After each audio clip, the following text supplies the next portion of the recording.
கிருஷ்ணகிரி மாவட்டம் மாதிநாயனப்பள்ளியில் முன்விரோதம் காரணமாக வேட்டையடித்த ராணுவ வீரர் ஒருவர் கைது செய்யப்பட்டிருக்கிறார்.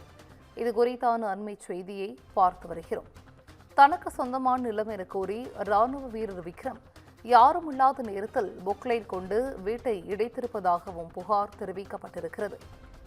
வீட்டில் யாரும் இல்லாததால் உயிர் சேதம் தவிர்க்கப்பட்டிருப்பதாகவும் விக்ரமை பிடித்து போலீசாரிடம் மக்கள் ஒப்படைத்திருப்பதாகவும் தெரிவிக்கப்பட்டுள்ளது.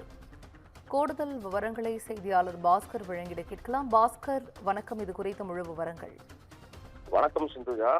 கிருஷ்ணகிரி மாவட்டம், அதாவது கிருஷ்ணகிரி அருகே உள்ள மாதிநாயனப்பள்ளி கிராமத்தைச் சேர்ந்த கூலி தொழிலாளி வெங்கடேசன், இவர் தனது மனைவி ராஜம்மாள் மற்றும் பேர குழந்தைகளுடன் கடந்த 50 ஆண்டுகளுக்கும் மேலாக அதாவது இந்த மாதிநாயனப்பள்ளி ஊர் மிட்டாதாரரிடமிருந்து தானமாக பெற்ற 2 சென்ட் நிலத்துல வீடு கட்டி குடியிருந்து வருகிறார். இந்த நிலையில இந்திய ராணுவத்தில் பணிபுரிந்து வரும் விக்ரம் என்பவர் இந்த நிலம் தனக்கு சொந்தமானது என்று கூறி அந்த நிலத்தில் உள்ள கட்டிய வீட்டை காலி செய்ய வேண்டி கடந்த சில வருடங்களாக வெங்கடேஷ் குடும்பத்தினரை மிரட்டி அச்சுறுத்தி வந்துள்ளதாக கூறப்படுகிறது.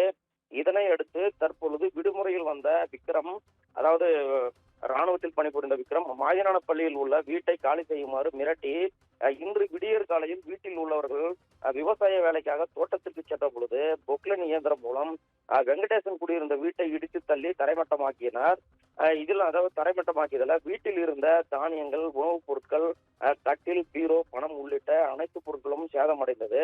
இதனை கண்ட கிராம மக்கள் காலங்காலமாக குடியிருந்து வந்த வீட்டை இடிக்க பயன்படுத்திய பொக்லைனை கிராம மக்கள் சிறைப்பிடித்து மகாராஜா கடை காவல் நிலையத்திற்கு புகார் கொடுத்தனர். உடனடியாக சம்பவ இடத்திற்கு வந்த மகாராஜா கடை காவல் ஆய்வாளர் சேகர் குடியிருந்து வந்த வீட்டை பொக்லைன் இயந்திரம் மூலம் வீட்டை இடித்து தள்ளிய இந்திய ராணுவ வீரர் விக்ரமை மற்றும் பொக்லைன் இயந்திரம் உரிமையாளர் மற்றும் ஓட்டுநர் ஆகிய 3 பேரை காவல்துறையினர் கைது செய்து விசாரணை மேற்கொண்டுள்ளனர். மேலும் குடியிருந்து வந்த வீட்டை இந்திய ராணுவ வீரர் ஒருவர் இடித்து தள்ளி தரைமட்டமாக்கிய சம்பவம் இப்பகுதியில் பெரும் பரபரப்பை ஏற்படுத்தியுள்ளது. சிந்துஜா,